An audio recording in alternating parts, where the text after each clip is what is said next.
Guys, there are spoilers for this film and this review. So if you don't want to get smashed, go out with film and come back.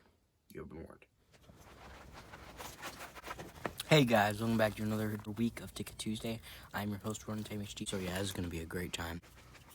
Hey guys, and welcome back to another episode of Ticket Tuesday. I'm your host, Ron HD, and this week we watched The Smashing Machine, starring Dwayne Johnson and Emily Blunt, a Benny Safdie film. This film is a biopic about the, a pioneer of mixed martial arts, Mark Kerr.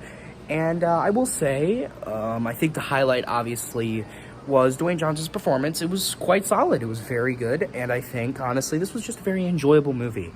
I usually am more interested in combat sports biopics than any other biopic, because I just think combat sports is more interesting.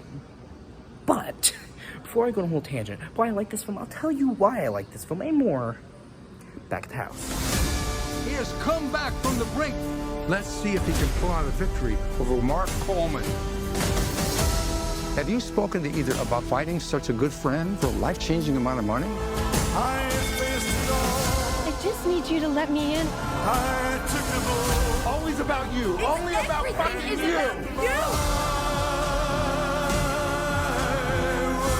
Let's fucking go.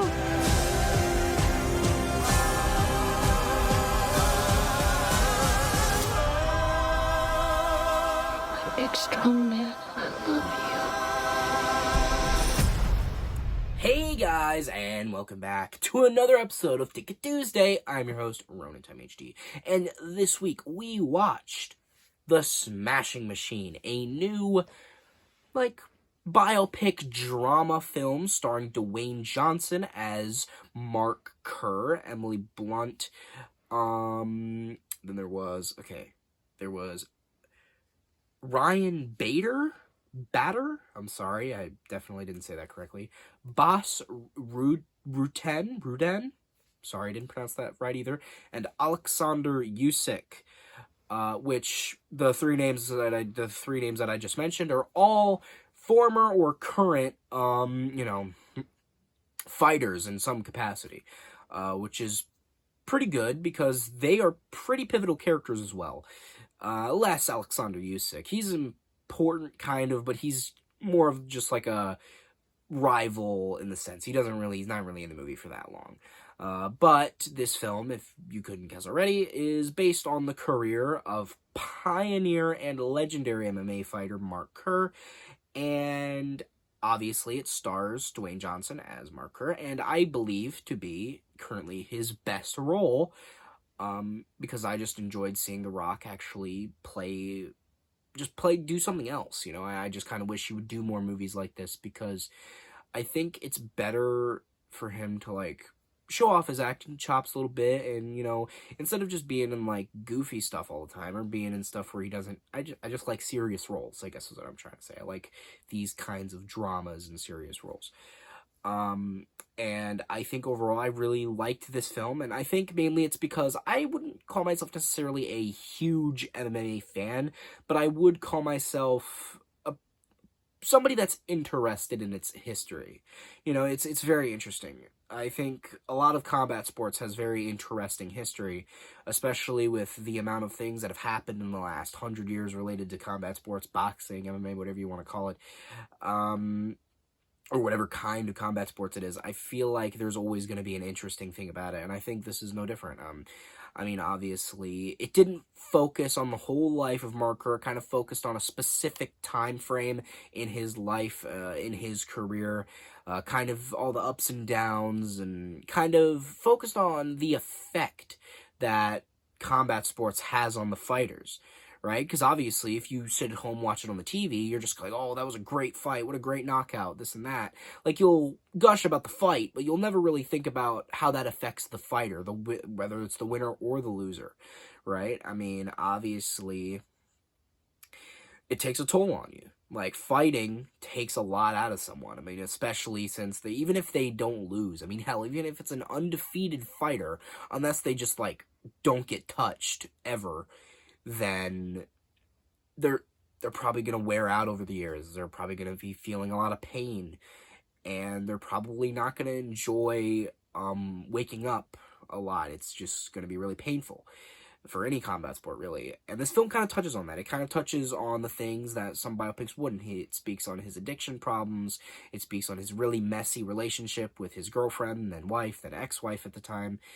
And I think I like the way it's portrayed because I don't think they're villainized. I don't think anybody's really villainized in this, but I do think there's a lot of frustrations for there to be, and really questionable things were said. Because Emily Blunt's character in this film, or person, she was a real person, she wasn't a character. She says to her friend, they're going out to, eat for her friend's birthday, and she says that she misses when Mark Kerr was addicted to painkillers and opioids because she liked taking care of him, and she kind of wishes he was addicted to hard drugs again and miserable just so that she could feel better. Essentially, that's not what exactly she said that, but that's basically what she said. And when she said that, I'm like, you want your partner to be more miserable just so you can feel good? Mark Kerr said in the movie, it always has to be about you. You make it about yourself. He's not wrong sometimes. She kind of does sometimes. She's a little selfish.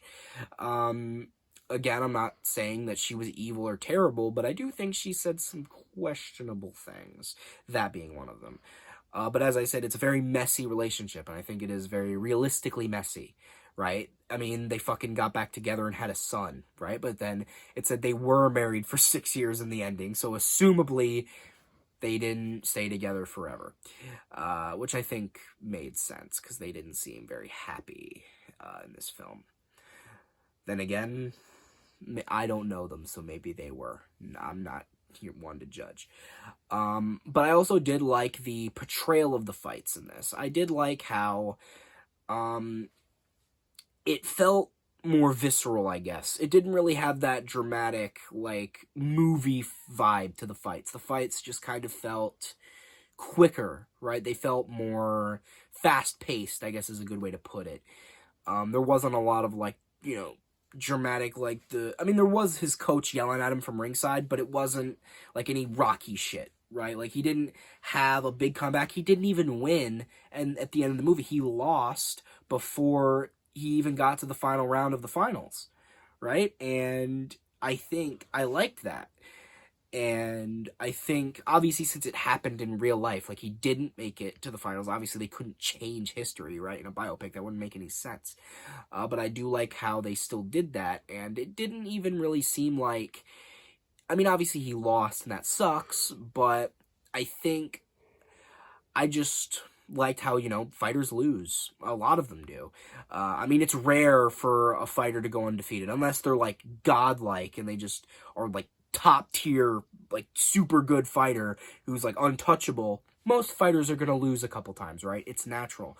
But, he loses for the first time in this movie, and it takes a big emotional toll on him, right? He loses, one of the Japanese journalists asked him, if you lose this fight, how are you gonna feel? And he literally says, I haven't really thought about it, I've never lost before. I never thought about it. I'm never gonna lose, right? And he made a mistake of, drinking and partying 2 weeks before he was gonna have a fight, and that's a terrible idea, right? Obviously, you should be training, getting ready, focusing on a fight. You should be taking every fight you should take serious, even if it's a guy you think is, super beneath you, a guy who you think is not even close to your level. If you get cocky, you can still lose. Example, Anderson Silva. He was an incredible fighter. He was nobody thought anyone could touch him. And then he lost because he was a cocky asshole, and he got beat by a guy that wasn't even on his level. It just... I'm not saying Mark Kerr was being cocky. I just think he was being... I guess he was just being a little naive. I guess he just thought that he was untouchable, right? Which I guess is a little arrogant, right? Obviously, nobody's untouchable, really. You gotta have focus, you gotta really think about it.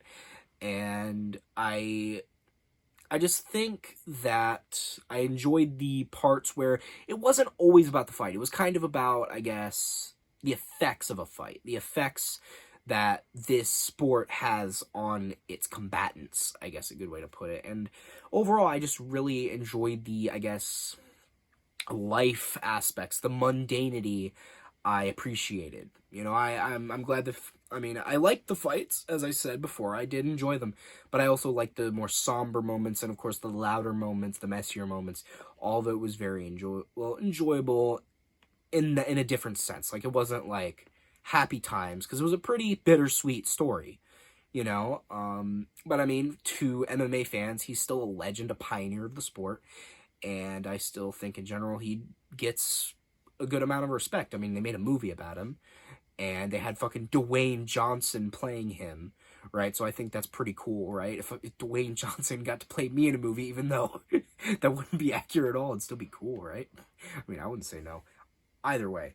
Maybe, I mean, I don't know, maybe I would. I don't even know what my movie would be about. It'd be pretty boring. Either way, I'm just kind of rambling here, but overall, I did enjoy it. There was a lot of things to enjoy about it. Obviously, it wasn't perfect. Not every movie's perfect. But I do think I got what I wanted out of it. And overall, I would recommend it if you're a MMA fan, UFC fan, Pride FC fan, if you're just overall a combat sports fan, or especially a Mark Kerr fan. I do think there's a lot of enjoyment you could get out of this. And I would recommend it. And with that being said, I think I would rate this film an 8 out of 10.